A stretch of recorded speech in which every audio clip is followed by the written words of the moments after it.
121e propos. Penseur libre. Quelques spectateurs de la vidéo athéisme postée sur YouTube m'ont accusé d'être franc-maçon. Dans leur esprit bancal, cela revient à être membre de la secte de Scientologie ou disciple de Jéhovah. Or, qu'ai-je répondu à mes amis maçons qui m'ont quelquefois demandé de les rejoindre? Que je suis trop penseur libre pour être libre penseur.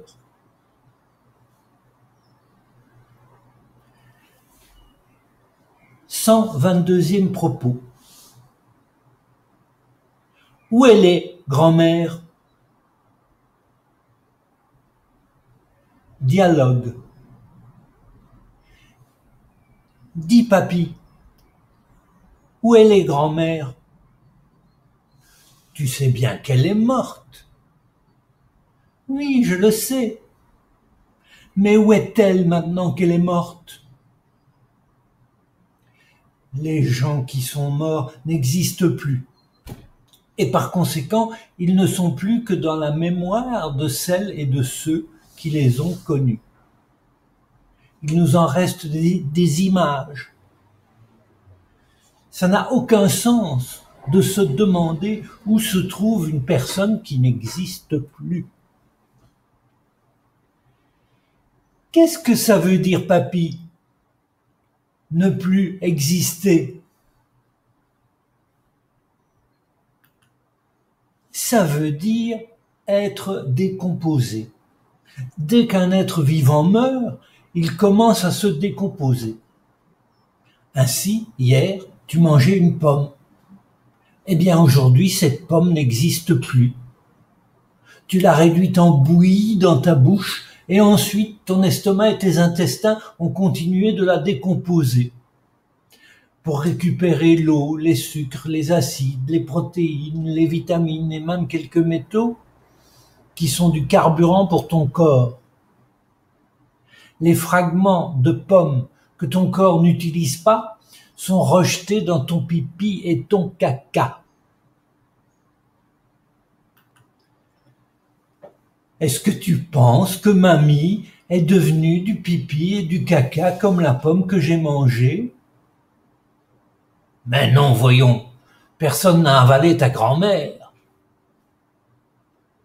À la récréation, mon ami Georges m'a dit que sa grand-mère à lui, elle était au ciel. Le ciel n'existe pas. Pourquoi? Il a été décomposé, lui aussi? Non. Lui, il n'a jamais existé. Il a été imaginé par de vieux messieurs qui voulaient faire obéir les femmes et les enfants. Quand les enfants grandissent, ils continuent de croire ces sottises et ils les apprennent à leur tour à leurs enfants. C'est ainsi que tout le monde courbe la tête, s'agenouille, travaille sans protester pour des rois, des reines et tous les personnages importants qui les exploitent. Et l'enfer? Georges a dit que toi, quand tu seras mort, tu iras en enfer.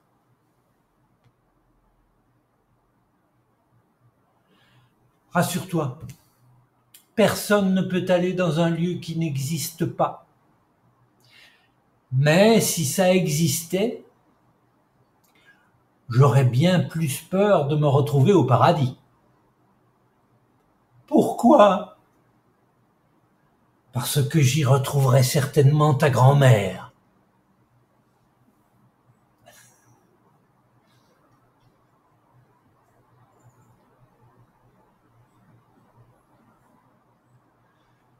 « 123e propos.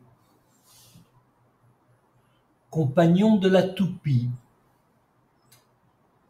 Notre toupie a développé à sa surface une maladie auto-immune corrosive épouvantable, un lupus érythémateux que nous appelons la vie. Ce lupus a récemment dégénéré en cancer de la peau terrestre. Les cellules cancéreuses qui prolifèrent maintenant sont les hommes. Pour sauver sa toupie, Dieu a bien inventé une chimiothérapie, le sida, mais elle s'est très vite révélée inefficace. Seuls 3 millions de cellules malignes ont été éliminées. Il en eût fallu 3 milliards afin de réduire significativement le néoplasme. Les 4 milliards survivants, c'est tout de même 1 milliard de plus qu'au jour de ma naissance, auraient peut-être été supportables pour la planète bleue. Une fois de plus, Dieu révélait son incompétence. Allah Akbar!